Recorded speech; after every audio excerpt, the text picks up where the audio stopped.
Roughly 50,000 years ago, in what is now northern Iraq, a Neanderthal known to researchers as Shanidar I, nicknamed Nandi, walked the earth. Or at least, he once did.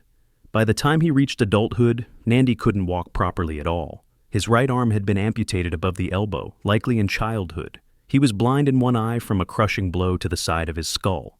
His foot and leg were badly deformed, probably from injuries that never healed cleanly. And yet, somehow, he lived. Not just for a few months, but for decades. In a world where survival meant constant movement, endurance, and hunting, Nandi's existence is nothing short of a biological paradox. When early human navigators first stepped onto previously uninhabited lands, they didn't just find new territories, they walked into ecological time capsules. Many of these places, isolated for millennia, were home to creatures so oversized, so bizarre, they could have stepped straight out of a myth. But these weren't remnants of the dinosaur age. These were products of unique evolution. Still alive when humans arrived, the encounters that followed were both awe-inspiring and ultimately tragic. But Nandi's story?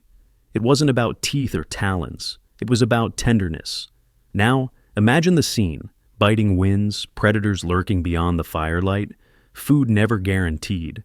This was the unforgiving Ice Age, and yet someone, maybe several someones, chose to carry, feed, and protect Nandi. He couldn't have hunted or gathered. He likely couldn't even chew tough meat properly due to jaw damage. And still, his bones show signs of long-term healing, not infection or neglect. In modern terms, he required full-time care. This wasn't a one-off act of pity. It was sustained compassion. Nandi didn't just survive injury. He survived being dependent in a time when every calorie counted, when even healthy individuals sometimes didn't make it through the winter. This raises a compelling question. Why? What made these Neanderthals decide he was worth the effort? You see, the narrative of every man for himself in early human history is convenient, but it's incomplete. Nandi's very survival is a quiet rebellion against that idea. He wasn't discarded as weak. He was valued, carried, and quite possibly loved. It's a reminder. Empathy isn't a modern invention. Sometimes it's ancient, carved into bone. You might picture Neanderthals as muscle-bound survivalists, short-tempered, club-wielding brutes grunting through cave life. But Nandi's skeleton tells a softer tale. His existence challenges the stereotype that early hominin groups only prized physical strength. If brute force was the only metric, Nandi should have been abandoned. Instead, he became part of a support system that helped him live far beyond what nature alone would have allowed. Archaeologists now believe that Neanderthals had complex social structures, more like a tight-knit clan than a chaotic band of loners. And within that structure, they likely had roles for elders, caregivers, and decision-makers. Nandi may not have hunted anymore, but he might have guided others, shared knowledge, or simply offered presence. There's power in that too. And here's the surprising twist. This wasn't a fluke. Multiple Neanderthal skeletons across Europe and Asia show similar signs of healed trauma and long-term survival after debilitating injuries. That's not random, that's culture. So, what if Neanderthal life wasn't just about competition, but community? What if, just like us, they learned that survival gets easier when no one gets left behind? Fossils don't speak, but teeth whisper secrets. And Nandi's molars tell a harrowing tale of hardship.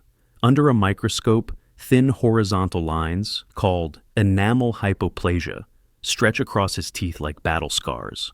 These lines form during periods of intense physical stress, malnutrition, illness, or trauma. In short, Nandi didn't just face adversity as an adult. His body remembers a childhood marked by hunger, disease, or both. But here's the twist. He pulled through. His skeleton shows signs of bone remodeling, fractures that healed, joints that adapted. This wasn't the body of someone who simply survived trauma, but someone who endured it, repeatedly. That kind of recovery doesn't happen alone. Someone cleaned his wounds. Someone kept him warm when he couldn't move. Someone ensured he had food even when he couldn't chew. And they did this for years. Think of what that implies. Consistent care, understanding of injury, perhaps even emotional attachment. It's a level of social coordination more advanced than we ever expected from Neanderthals. And the more we study his broken body, the more we see something whole, a community that refused to give up on one of its own.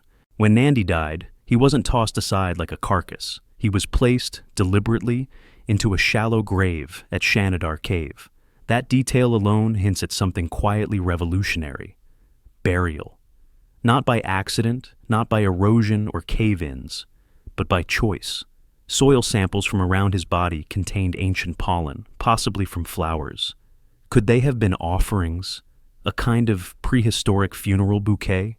It's a hotly debated detail, but even if the flowers were carried in by rodents, the bigger picture remains.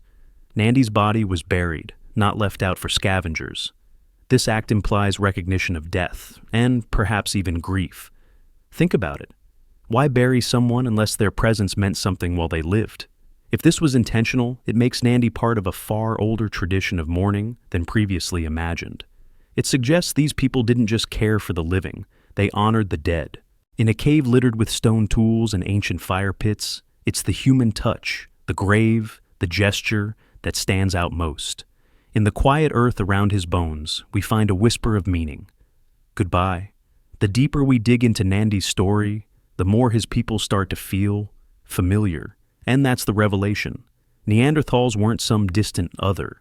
Genetically, they were close cousins, so close that most people alive today carry traces of Neanderthal DNA. But beyond genes, it's the shared gestures that resonate. The care for the wounded, the burial of the dead, the persistence of community. Far from being crude or soulless, Neanderthals like Nandi lived in groups that responded to suffering not with rejection, but with response. They may have lacked language as we know it, or art on cave walls, but they showed signs of something just as profound: relational intelligence. The kind that says, you're still one of us, even if you can't walk, hunt, or fight. This reframe changes everything. It forces us to reconsider what really makes a species human. Is it tools, fire, brain size, or is it compassion, passed from hand to hand like a torch in the dark? In Nandi's survival, we don't just see a Neanderthal. We see a mirror. In a world obsessed with speed, youth, and utility, Nandi's story offers a stark, ancient contrast. He was none of those things, and yet, his people carried him anyway. Not because he could contribute more, but because they chose to include him. That decision, made 50,000 years ago in a cold, unforgiving world, echoes across time. Today we see caregivers feeding stroke victims, family members supporting those with disabilities, communities rallying around their most vulnerable. The instinct to nurture, to protect the injured and elderly, feels modern. But Nandi reminds us it's older than civilization itself. His bones tell us that our capacity for kindness didn't begin with hospitals or ethics books. It began around the fire, when one wounded Neanderthal became the quiet center of a shared decision. We take care of our own. So why does Nandi matter? Because in his scars, we see survival. In his grave, we see meaning. And in his long, unlikely life, we glimpse the roots of our deepest humanity. Ultimately, the arrival of humans marked the end of an era for these magnificent, isolated ecosystems, a world of giant, often flightless creatures and fragile biodiversity, unprepared for sudden change, faded into memory, leaving behind traces in bone, myth, and cautionary echoes about the power of our presence. If Nandi's story moved you, there's more where that came from. Explore our next journey into ancient compassion with a click, and as always, stay curious.